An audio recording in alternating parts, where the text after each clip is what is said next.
Hello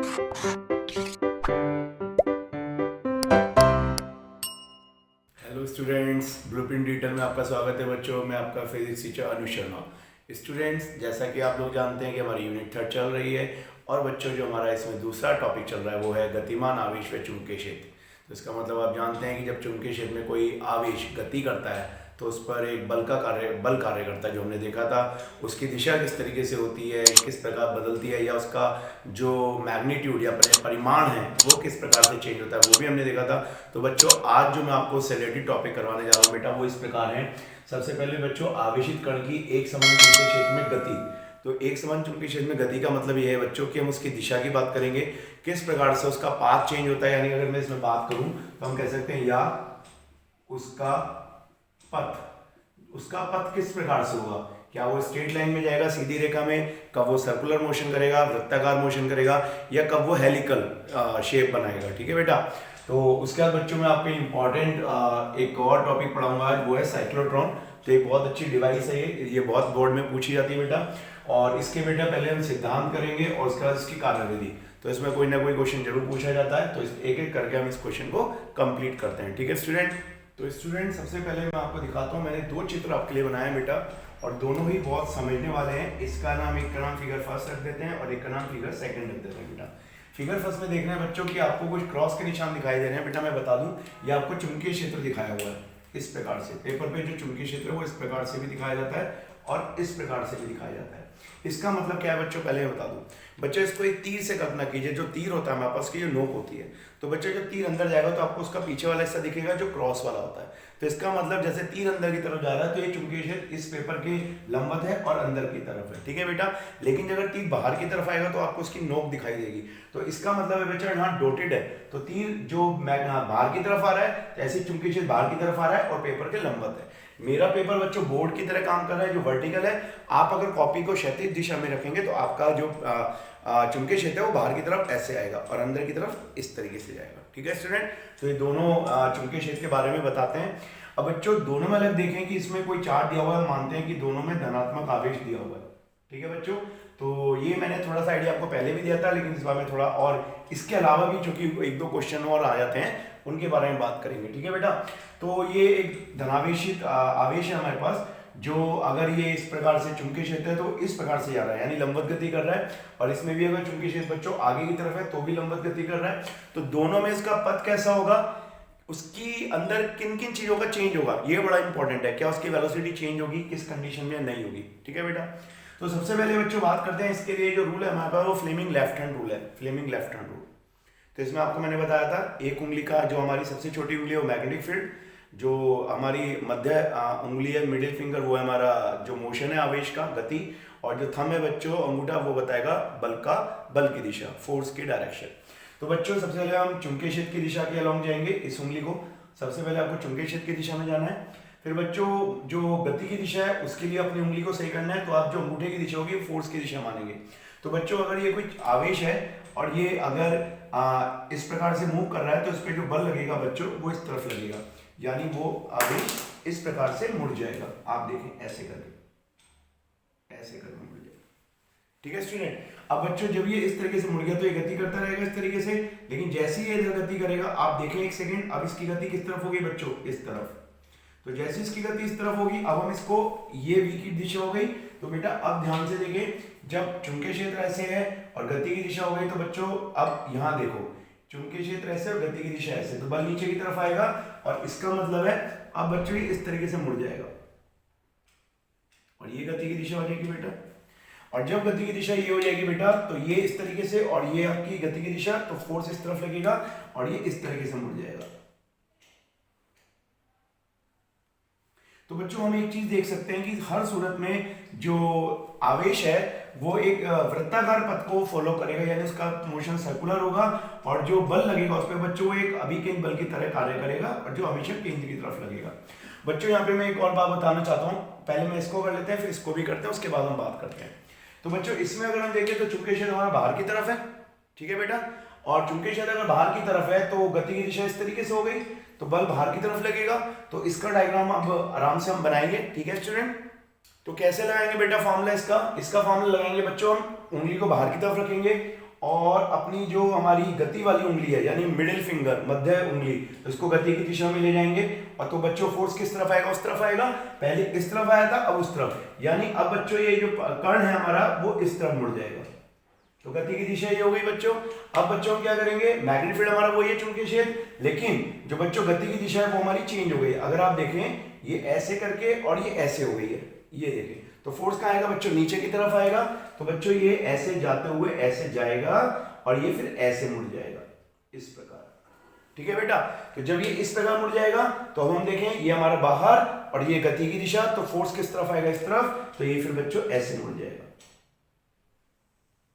इस तरफ। ठीक है बच्चों, अब ये इस तरफ, गति की दिशा इस तरफ, तो फोर्स ऊपर की तरफ, तो बच्चों ये वापस इस तरीके से हो जाएगा। अगर हम बात करें इस तरीके से, तो इसका मतलब बच्चों एक वृत्ताकार जो पथ को गति करेगा, ये अगर आप देखें तो ये क्लॉकवाइज होगा घड़ी की दिशा में, और इसको देखें तो एंटी क्लॉकवाइज होगा घड़ी के विपरीत दिशा में। ठीक है बच्चों मैं यहाँ पे इसमें एक बात बताना चाहता हूँ, क्योंकि ये जो बल है और ये जो आवेश पे 90 डिग्री पे काम कर रहा है, तो इस टाइम बल तो अधिकतम लगेगा। ठीक है, बल अधिकतम है, अधिकतम।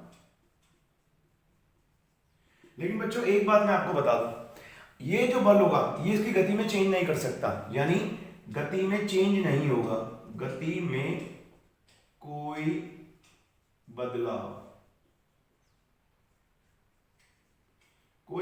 नहीं आएगा बेटा, बदलाव नहीं आएगा। इसका मतलब ये है बच्चों कि गति में कोई बदलाव नहीं आएगा। ये जो फोर्स लगेगा ये अभी के बल की तरह कार्य करेगा बच्चों।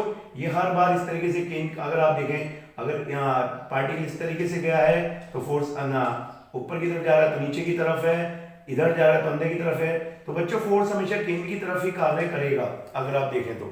ठीक है बच्चों, तो आप देख सकते हैं अगर इस तरीके से पार्टिकल गया तो फोर्स नीचे की तरफ आ गया, इस तरफ गया तो इस तरफ आ गया। तो बच्चों दोनों सूरत में जो बल है वो अभिकेंद्र बल की तरह कार्य करेगा, और अभिकेंद्र बल बच्चों गति में कोई परिवर्तन नहीं लाता, सिर्फ दिशा परिवर्तित करता है, और वो भी वृत्ताकार मार्ग को फॉलो करवाता है। ठीक है बेटा, तो दोनों सूरत में कर्ण जो है वृत्ताकार मार्ग को फॉलो करेगा, और इसकी सिर्फ दिशा बदलेगी, सिर्फ दिशा बदलेगी। ठीक है बेटा, तो इस कंडीशन में अगर आपसे कोई फिजिक्स में पूछा जाए कि जो पार्टिकल उस पर कितना वर्क हो रहा है, तो मूव तो कर रहा है बच्चों वही, लेकिन एक ही जगह खड़े खड़े मूव करेगा। तो फिजिक्स के अकॉर्डिंग अगर मैं आपको बताऊं, तो आप अगर देखें तो फिजिक्स के अकॉर्डिंग अगर हम वर्क की डेफिनेशन निकालें बच्चों, F dot D cos theta, dot हटा दें, एफ डी कॉस थीटा हो गया। तो बच्चों बल जो है, जो उसकी गति है और उसके 90 डिग्री पे है, तो हम कह सकते हैं, या ये जो डिस्प्लेसमेंट वो कवर कर रहा है बेटा इस तरीके से, इसके 90 डिग्री पे है, क्योंकि कोई बल जो है त्रिज्या के अलोंग काम कर रहा है, और कोई भी त्रिज्या परिधि पे 90 डिग्री का एंगल बनाती है ये वाला। तो cos थीटा बच्चों एफ डी, और ये हो जाए cos 90 और वर्ग 0, तो कोई वर्क डन नहीं होगा। इसका मतलब बच्चों जो गति है वो उसकी एक समान बनी रहेगी, गति में चेंज नहीं आएगा दोनों सूरत में। तो ये आपको समझ में आता है बच्चों। अब हम एक दूसरा केस पढ़ेंगे कि गति की दिशा किस प्रकार से परिवर्तित होती है। तो बच्चों अब जो दूसरा केस है बच्चों थोड़ा अलग सा केस है, और वो आगे आपको क्वेश्चन भी उसमें बहुत मिलेंगे। तो बच्चों एक बात ये मान के चलें कि अगर हम दो एक्सिस ले लें एक्स एंड वाई, ठीक है बच्चों, और जो धनावेशित आवेश है हमारे पास, वो ना तो अगर मान के चलें कि जो हमारा चुंबकीय क्षेत्र है बेटा वो इसके अलोंग है, ये हमारा चुंबकीय क्षेत्र हो जाएगा इस प्रकार से, और बच्चों वो चुंबकीय क्षेत्र की दिशा में नहीं है, चुंबकीय क्षेत्र के लंबवत नहीं है, वो चुंबकीय क्षेत्र से कोई एंगल बना रहा है वी, और थीटा एंगल पे है बच्चों इस तरीके से, इस तरीके से थीटा एंगल पे। ठीक है बच्चों, तो अब आप एक चीज देखो बच्चों, अगर वो थीटा एंगल पे है तो इस वेलोसिटी के कितने कंपोनेंट हो सकते हैं? तो बच्चों इस वेलोसिटी के दो कंपोनेंट होंगे, एक कंपोनेंट होगा v cos थीटा, और ठीक है कंपोनेंट होगा बच्चों v sin थीटा। ठीक है बेटा, अब इस दोनों ही इस टाइम जीरो नहीं है बेटा, दोनों ही काम करेंगे। तो कौन किस तरीके से काम करेगा मैं आपको बताऊं। तो बच्चों v cos थीटा उसे आगे की तरफ ले जाता जाएगा, और v sin थीटा उसे क्या करेगा, सर्कुलर पाथ कवर करवाएगा, क्योंकि वो 90 डिग्री पे। ठीक है बेटा, तो इसका जो एग्जैक्ट मोशन आएगा बच्चों किस तरीके से आएगा मैं बता देता हूं आपको। इसका मोशन अगर हम देखें बच्चों, तो इसका मोशन कुछ इस तरीके से आएगा। वो पार्टिकल जो इस प्रकार से गति कर रहा है, तो बच्चों वो ऐसे v sin थीटा उसे ऐसे v cos थीटा उसे आगे की तरफ ले जाएगा, और v cos sin थीटा उसे मूव करवाएगा, तो वो कुछ इस तरीके से चलेगा बच्चों, इस तरीके से। इसका मतलब ये है कि बच्चों जो सर्कुलर पाथ वो कवर कर रहा है वो उसके लिए v sin थीटा रिस्पॉन्सिबल है, v sin थीटा। और जो बच्चों आगे की तरफ ले जा रहा है बच्चों, उसके लिए जो v cos थीटा रिस्पॉन्सिबल है, v cos थीटा। तो दोनों बल काम करेंगे और इसका जो पाथ होगा बच्चों इस बार हेलिकल होगा, जिसे हम बोलते हैं हेलिकल शेप। ठीक है बेटा, तो हेलिकल शेप में वो आगे की तरफ बढ़ता जाएगा सर्कुलर पाथ पे। तो ये बहुत इंपॉर्टेंट है चीज है, इसको हम देखेंगे आगे, इसमें आपको क्वेश्चन भी पूछे जाएंगे।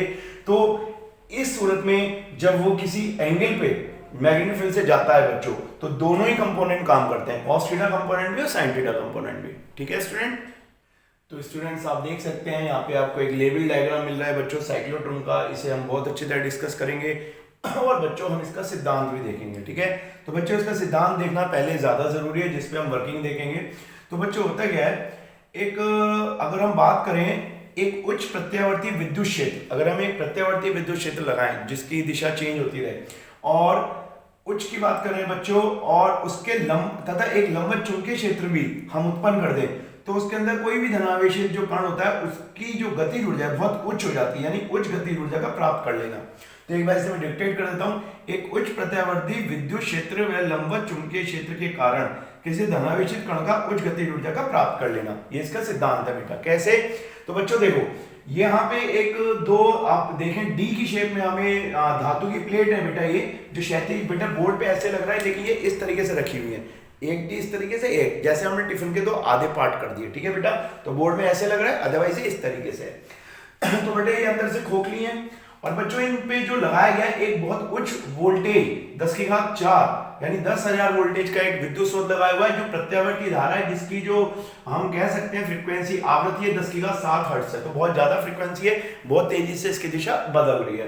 पहली बात हो गई बेटा, एक आधे आधे जो डी है, एक का नाम D1 एक का D2, बच्चों दोनों के और इन दोनों के बीच में अगर ये इस प्रकार से रखा हुआ है, ये हमारे डी हैं, तो बच्चों ऊपर और नीचे जो हमारे चुंबक के पोल लगा दिए और एक स्ट्रॉन्ग मैग्नेट हमने लंबवत खड़ी कर दी। ठीक है बेटा, एन और एस, तो चुंबकीय क्षेत्र नॉर्थ से जा रहा होगा और साउथ की तरफ आएगा, तो हमें दिखाने की तो जरूरत नहीं है नहीं इस तरीके से। बच्चों बात ये आती है जो धनावेश है वो कहाँ है, तो बच्चों धनावेश हम प्रोड्यूस करते हैं, अगर हम यहाँ पे कोई भी ऐसी एनर्जी यहाँ पे दे दें जहाँ पे एयर है, तो जो आयन वो अपने आयन में जब टूटेगी तो हमें धनावेश आयन मिलेगा। ऋण आवेश तो इसके अंदर कुछ कर ही नहीं पाता, तो अगर उत्पन्न भी होगा तो हमें इससे कोई बात नहीं करनी। तो बच्चों जब हम यहाँ पे एक धनावेश उत्पन्न कर लेते हैं तो होता क्या है, एक कंडीशन पे जो कि वोल्टेज है, तो एक टाइम पे धनावेश है तो ये सिरा पॉजिटिव होता है निगेटिव होता है, तो ये तुरंत निगेटिव वाली डी की तरफ अंदर की तरफ चला जाता है।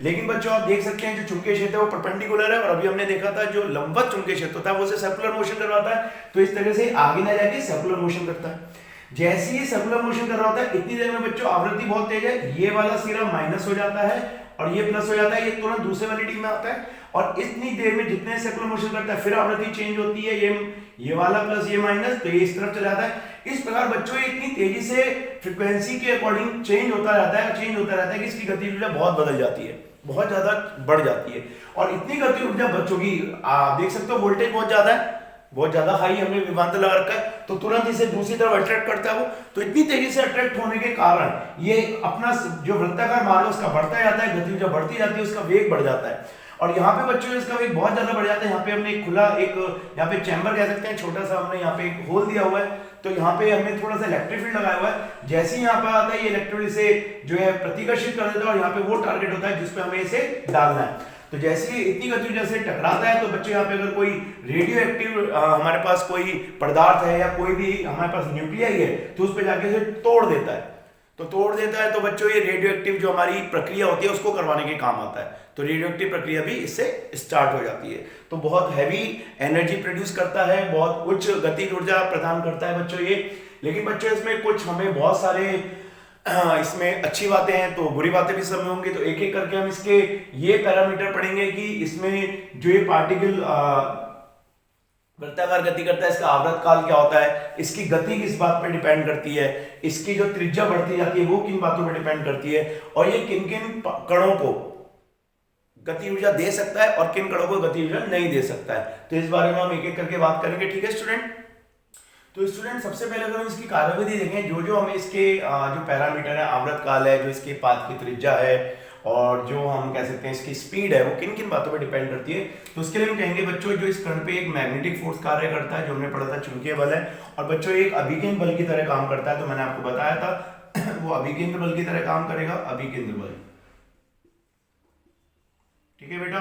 तो जो चुंबकीय बल होता है वो हम पढ़ चुके हैं, बी होता है, क्यू होता है, वी होता है, साइन थीटा होता है, और अभिकेंद्र बल का फॉर्मूला होता है mv²/r, ये आप 11 में ही पढ़ चुके हैं। आर बच्चों किसी एक पाथ पे जब वो मूव कर रहा है यानी गति कर रहा है तो उसकी त्रिज्या होगी। अब बच्चों यहाँ पे हम थोड़ी देर के लिए अगर एक बात देखें तो थीटा कितना है हमारा, तो चुंबकीय क्षेत्र उसकी गति के 90 डिग्री है, तो थीटा कितना हो जाएगा बेटा 90 डिग्री। तो ये हमारे पास हो जाएगा बी क्यू वी और mv²/r, एक पावर से v काट जाएगी। और बच्चों यहाँ पे अगर हम बात करें थोड़ी देर के लिए तो v का फॉर्मूला हमारे पास क्या आएगा, v का फॉर्मूला आ जाएगा बेटा हमारे पास बी क्यू, और हमें v चाहिए तो बी क्यू आ जाएगा, और इनटू हम का बात करें तो r आ जाएगा अपॉन m आ जाएगा, इस प्रकार। तो हम देख सकते हैं कि अगर हम देखना चाहें कि उसकी स्पीड कितनी होती है तो जैसे जैसे उसकी त्रिज्या बढ़ती जाती है उसकी स्पीड भी बढ़ती जाती है। अगर हम चुंबकीय क्षेत्र बढ़ा दें तो भी स्पीड बढ़ती है, अगर आवेश धनावेश पे आवेश ज्यादा है तो भी बढ़ेगी, पार्टिकल का मास कम है तो भी स्पीड बढ़ सकती है। ठीक है बच्चों, अब बात ये आती है बच्चों कि इसका जो आवर्त काल है जो है वो किस पे डिपेंड कर रहा है। तो आवर्त काल का मतलब अगर मैं बात करूं बच्चों आधा सर्किल, जब वो डी में एक आधा चक्कर लगाता है तो उसका टाइम अगर मान ले टी, तो बच्चों आधी त्रिज्या कितनी होती है, एक पाथ की आधी त्रिज्या को हम पाई आर लिख सकते हैं। ठीक है बच्चों, और अपॉन में क्या आएगा, स्पीड आ जाएगा इस प्रकार। तो अगर यहाँ पे थोड़ी देर के लिए हम देखें बच्चों टी बराबर पाई आर अपॉन वी की वैल्यू कितनी है बच्चों, B q r upon m, तो यहाँ पे आर से आर कट जाएगा तो टी बराबर कितना आ जाएगा बच्चों पाई एम अपॉन बी क्यू, इस तरीके से आ जाएगा बच्चों। तो बच्चों यहाँ पे आप देखो कि जो भी इसका आधा समय है, इससे जब हम पूरा समय निकालेंगे तो 2 से मल्टीप्लाई कर देंगे, उसमें कोई दिक्कत नहीं। लेकिन बच्चों जो भी उसका आवर्त काल बनेगा, जो भी वो सर्कुलर पाथ में गति कर रहा है, तो बच्चों पाई ये कांस्टेंट नंबर है। अगर उस आवेश है उसका आवेश जो उसका द्रव्यमान है, सपोज अगर हमने अल्फा पार्टिकल लिया है या हमने कोई न्यूट्रॉन 1s2 लिया है तो उससे उनका जो आवेश है बच्चों नियतांक होगा। तो बच्चों m भी कांस्टेंट है, जो चुंबकीय क्षेत्र हमने लगाया अगर उसने चेंज नहीं करने तो वो भी नियतांक है, और उसका आवेश नियतांक है, तो द्रव्यमान आवेश दोनों नियतांक हो गए। तो बच्चों t, इसमें बच्चे बहुत कंफ्यूज होते हैं कि अगर त्रिज्या बढ़ती जा रही है तो उसका टाइम पीरियड भी बढ़ेगा। बच्चों जैसे जैसे त्रिज्या बढ़ती जा रही है वैसे वैसे उसकी स्पीड भी बढ़ रही है, तो दोनों सेम उसमें बढ़ रहे हैं तो उसका टाइम पीरियड सेम रहता है। तो बच्चे बहुत पूछा जाता है ऑब्जेक्टिव में भी बहुत ज्यादा कि त्रिज्या बढ़ने से क्या उसकी टाइम पीरियड बढ़ता है, आवर्त काल बढ़ता है। बच्चों गति बढ़ जाती है लेकिन आवर्त काल सेम रहेगा, कांस्टेंट रहेगा। ठीक है स्टूडेंट, अब बच्चों बात करते हैं उसकी गतिज ऊर्जा पे, उसकी ऊर्जा उसे कितनी प्रदान कर पाएंगे हम लोग। ठीक है बेटा, तो स्टूडेंट अब उसकी अगर हम काइनेटिक यानी गतिज ऊर्जा की बात करें बच्चों, गतिज ऊर्जा की, गतिज ऊर्जा, तो बच्चों उसकी गतिज ऊर्जा की बात अगर हम करें तो हम देखेंगे गतिज ऊर्जा का फॉर्मूला होता है बच्चों ½ mv²। बच्चों हम मान के चलें कि जब उसकी गतिज ऊर्जा अधिकतम थी, सबसे अधिकतम वाले पाथ पे होता, तो उसे हम मान लेते हैं उसकी उस टाइम गति थी v0। ठीक है बच्चों, अब इक्वेशन ऐसे देखें तो हम अगर v0 देखें तो वो होगी b q, और उस टाइम उसकी त्रिज्या अगर r0 मान लें और उसका जो मास है वो तो वही रहेगा। तो बच्चों ये वैल्यू अगर हम यहाँ पे रख दें ½ m, और ये हो जाएगा b q और ये हो जाएगा बेटा r0 अपॉन m का होल स्क्वायर। तो ये कितना हो जाएगा बच्चों ½ mb² q² r0² upon m²। तो एक m से m कट जाएगा बेटा। तो फाइनली हमें क्या मिलेगा अगर आप देखें तो हमें मिलेगा बेटा ये वाला फॉर्मूला k बराबर ½ b² q² r0² upon m। तो बच्चों गतिज ऊर्जा बहुत बार पूछी जाती है कि इसका फॉर्मूला निकालिए या ये किन किन बातों पे डिपेंड करेगी। तो यहां तक हमने देख लिया बच्चों की कैसे उसकी गतिज ऊर्जा प्रदान की जाएगी। ठीक है बच्चों, जितना ज्यादा उसके पाथ की त्रिज्या होती जाएगी उतनी ज्यादा उसकी गतिज ऊर्जा भी होगी। ठीक है बेटा, अब हम देखते हैं बच्चों कि किन किन पार्टिकल को आवेशित कर सकता है, किन को नहीं कर सकता। ठीक है स्टूडेंट, तो बेटा साइक्लोट्रॉन की क्या सीमाएं हैं, तो आपको बता दूं बच्चों साइक्लोट्रॉन एक तो इलेक्ट्रॉन को गतिज ऊर्जा नहीं दे पाता, इलेक्ट्रॉन को गतिज ऊर्जा प्रदान नहीं कर पाता, गतिज ऊर्जा प्रदान नहीं कर पाता। नहीं, क्यों नहीं कर पाता बच्चों, उसकी वजह है इलेक्ट्रॉन का जो मास होता है बेटा वो बहुत कम होता है, बहुत कम। इसका मतलब ये है बच्चों कि इलेक्ट्रॉन जब इसको ये बहुत जल्दी आकर्षित करता है और फ्रीक्वेंसी बहुत तेज होती है तो बच्चों इलेक्ट्रॉन इतना ज्यादा आवेशित, इतना ज्यादा गति ऊर्जा प्रदान कर लेता है कि वो इस डी की, ये धातु की प्लेट से टकरा अपनी सारी ऊर्जा वेस्ट कर देता है।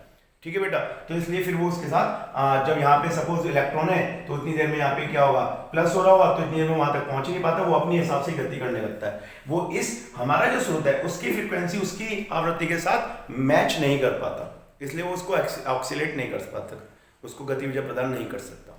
दूसरी बात बच्चों, एक बहुत ज्यादा गति ऊर्जा भी, बहुत ज्यादा गति ऊर्जा प्रदान, अगर हम बहुत ज्यादा एक लिमिट से बाहर हम सोचेंगे गति ऊर्जा प्रदान कर सकते हैं, तो आपको पता है हम कह सकते हैं कि जितनी ज्यादा गति ऊर्जा होगी, तो आइंस्टीन की इक्वेशन है बेटा m = m0 upon √1 - v² upon c²।